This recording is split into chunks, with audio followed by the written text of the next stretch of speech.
Hurricane Zeta. I can tell you that those damage assessments actually started yesterday evening and continued throughout the night, but really it's when the sun comes up and you can see better that you get a better feel for just how much damage was done across what area. And in just a few minutes, we're going to leave and fly down to Terrebonne Parish to meet with officials from Terrebonne and Lafourche Parish. After that meeting, I will leave and fly over Grand Isle on the way to New Orleans. At the Lakefront Airport, I will meet with parish officials from a number of other parishes, and then we're working to leave there and actually fly back to Grand Isle and be able to land because it appears that the most catastrophic damage was in the Grand Isle area. Hurricane Zeta, as you know, made landfall yesterday right around 4 p.m. near Cocodrie, an extremely strong Category 2. In fact, 1 mile per hour from being a Category 3. And we're very thankful that it made landfall with a forward speed of 24 miles per hour, which is very fast for a hurricane. And then the speed actually accelerated after that. As a result, the rainfall totals was limited, and the flood damage that we had really came from surge right along the coast. There were no locations other than Grand Isle where water caused any levee failures, and certainly no levees were overtopped. And so the levee system performed extremely well in Southeast Louisiana.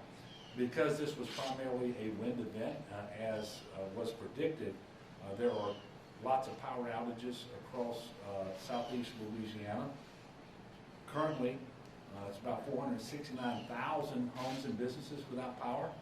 The peak was 531,000 power outages. Sadly, the Department of Health confirmed our first Zeta-related death. There was a 55-year-old man in Orleans Parish who died from electrocution because of a down power line. So obviously this is sad, it's tragic, and certainly we ought to offer our prayers to the family of that gentleman. At the same time, we need to make sure people take very seriously the threat posed by down power lines, all of which should be regarded as live with electricity.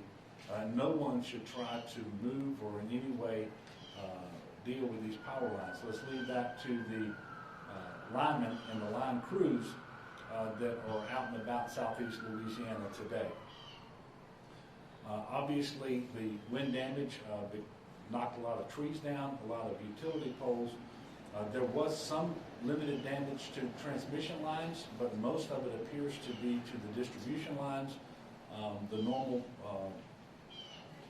utility poles that you would see on the side of the roads. Power will be out for a considerable portion of Southeast Louisiana for some period of time. It won't be until later today, until there's a more complete damage assessment, that a timeline can be developed for power restoration, but we know that this is a very high priority.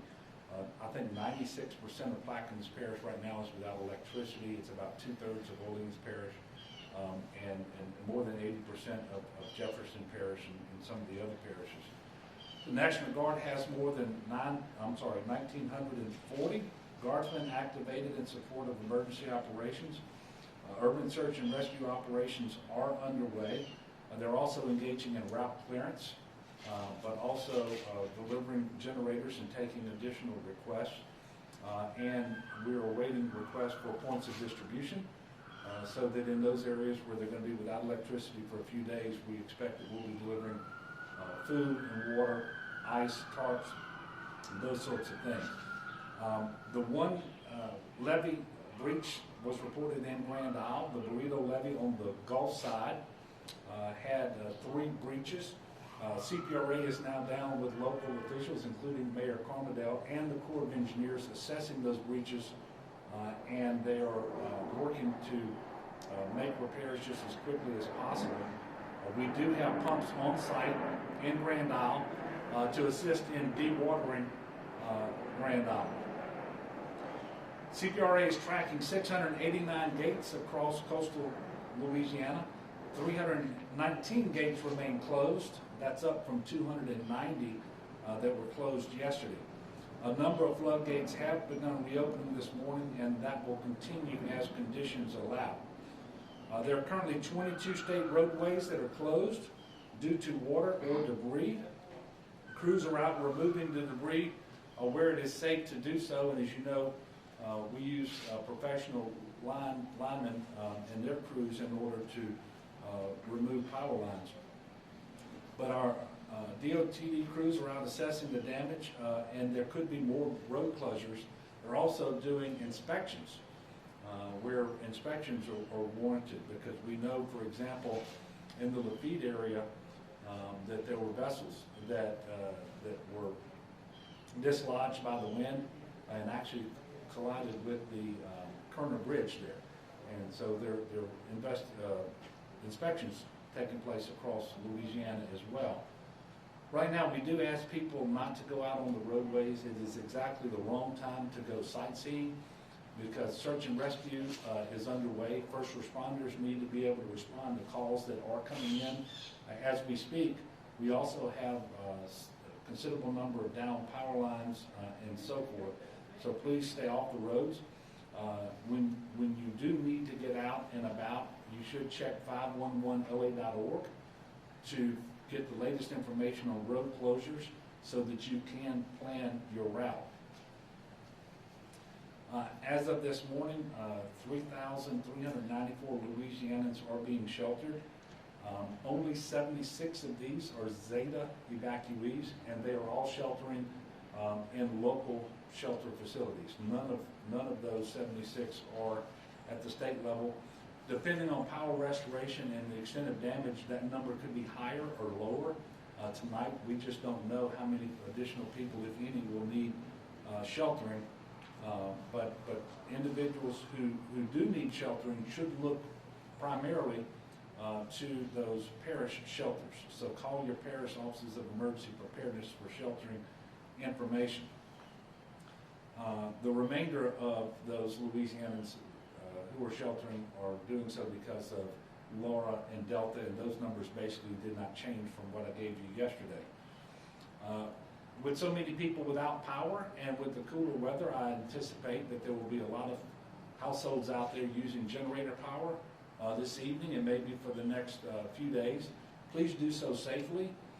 Make sure that that generator is at least 20 feet away from your home in a well-ventilated area. Make sure that you don't place that generator inside the home, inside a garage or a crawl space. Don't put it underneath a window, a vent, or close to a door. And also make sure that you allow that generator to cool down for at least 20 minutes before you refuel it in order to avoid having a fire. If you're using a heater, because we're going to have below average temperatures over the next few days, if you're using a heater, please make sure you keep it away from flammable material. Due to Zeta, the drive-through COVID test sites operated by the National Guard will be closed in the following parishes today: New Orleans, Baton Rouge, the New Orleans, these areas: New Orleans, Baton Rouge, Acadiana, the North Shore. We expect all of these sites to be back up tomorrow, and we certainly don't want to turn off COVID testing any longer than is absolutely necessary. So we've got a lot of work to do, and all of this is in addition to the ongoing work because of the public health emergency with COVID-19 and the recovery efforts with respect to Hurricanes Laura and Delta. We do appreciate all the work by first responders, by our local partners at the parish and municipal level, and we also appreciate the cooperation we've already received from the federal government, particularly from FEMA, and we will have FEMA individuals with us traveling to the affected area today. And we do anticipate that tomorrow, Pete Gaynor, the administrator from FEMA, will be in the state and will be in Southeast Louisiana. I look forward to meeting with him as well. So let's be diligent in meeting the needs of our fellow Louisianans today. Let's do so mindful of the COVID-19 public health emergency and compliant with all of the mitigation measures that we've been talking about, including wearing a mask, washing your hands frequently, physical distancing when you're around people not from the immediate household, and certainly staying home when you're sick. With that, I'll take a few questions. Yes, ma'am? Governor, when you talk about urban search and rescue efforts, are there specific areas where there are known people to be trapped in their homes or needing help? Well, I don't know of anybody trapped in their homes presently, but we know that we have to go and search.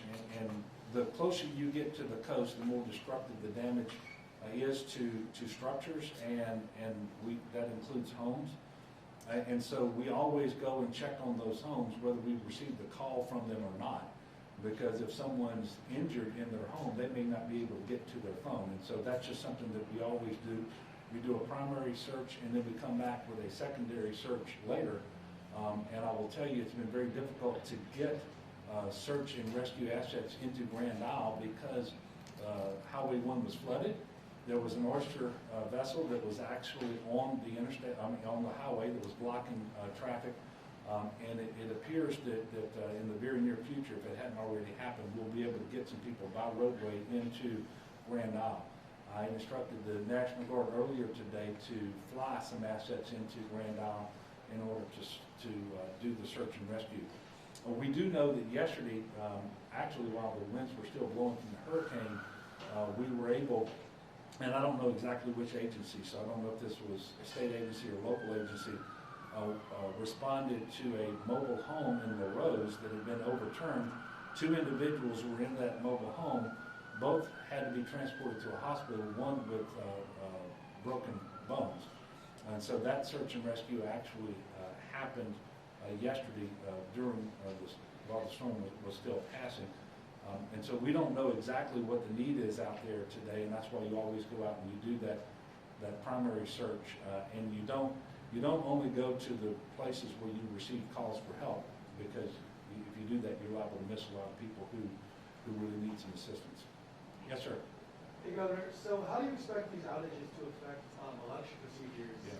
And what are you guys going to do in place to sort of like mitigate those difficulties? Well, it's too early to know for sure. What I can tell you is we have an election task force that we stood up, primarily looking at Southwest Louisiana to make sure that we had alternate polling places as necessary if the normal polling locations were out of service because of damage or because of the lack of electricity. Last week, we actually stood that election task force back up as it relates to Delta. And I say last week, it was over the weekend. And so the Secretary of State, the clerks of court are talking to the GOSEP folks here, but also with the Public Service Commission and the electric companies that provide electricity to that area. So they've identified already the polling places without electricity, the clerks of court that don't currently have electricity, and the registrars of voters who don't have electricity. And those are going to be priority locations. And as we get closer to Tuesday, obviously a determination is going to have to be made whether they're going to be able to power those locations back up or not. And that has to be done in advance of Tuesday far enough so that if it can't happen, that the voters who would typically vote at those locations can be given instructions to vote elsewhere. So all that's going to be playing out today, and I can tell you there will be there's already been communications this morning, there will be another call this afternoon. So the voters in Southeast Louisiana, where you don't currently have electricity, and especially where you don't have electricity and a significant amount of structural damage, you need to be paying attention to the Secretary of State and to local officials, because if you're going to be voting at an alternate location, that will be communicated to you soon. Obviously, we're hoping to minimize the number of voters who actually cannot vote at the normal locations where they would vote. So there's a lot of work left to be done. It's just too early to be more specific than what I was just able to do. Yes, sir. Do you have any sense yet of whether the power outages that you're looking at days or weeks? Yeah. Well, we don't believe it's weeks, and I hesitate to offer any guesstimate on this right now. It doesn't look like there's a tremendous amount of damage to the transmission lines. Those are the lines that are hardest to repair. especially if you have the very large towers that are damaged or destroyed and have to be replaced.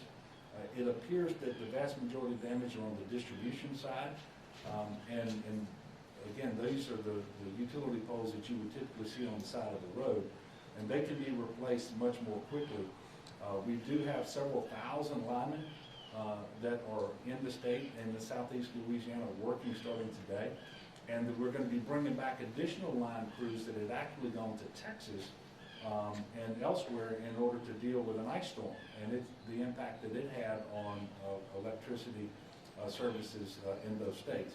So we're going to be bringing in more people to assist with the restoration efforts, and I would believe that sometime late today you're going to have much more information coming forth from the major service providers in this area, which are Entergy, New Orleans, and Clico. Now there are some others like Washington, St. Tammany, and the St. Tammany region, but those are the three providers that have the most customers in this area. I don't yet have a report for Houma because it's unregulated by the PSC, and the numbers that we got today didn't reflect what outages there might be in Houma. Hopefully there aren't any. I just don't know yet, but I'll be down in Terrebonne Parish soon. We'll have more information about Houma. Any other questions before we take off? Look, thank you all very much. I don't know what the press availability will be tomorrow. It may be in New Orleans because I intend to be down there with Administrator Gaynor. And I think we'll have the press availability in New Orleans today after I meet with local officials at the Lakefront Airport early this afternoon. But we really do need you all to continue to communicate with the people of Louisiana the need to be safe and cautious. Oddly enough, it isn't the storms that typically produce the most injuries and fatalities. It's the cleanup efforts, it's the use of generators, it's the carbon monoxide poisoning, it's the electrocution that comes from power lines. And so now is the time to be very, very cautious out there and make sure that we are taking care of one another, and that we do so mindful that we're in a COVID environment. So thank all of you very much, and we'll talk to you again tomorrow. And thank you, Andy. Nice. I was hoping 20 minutes.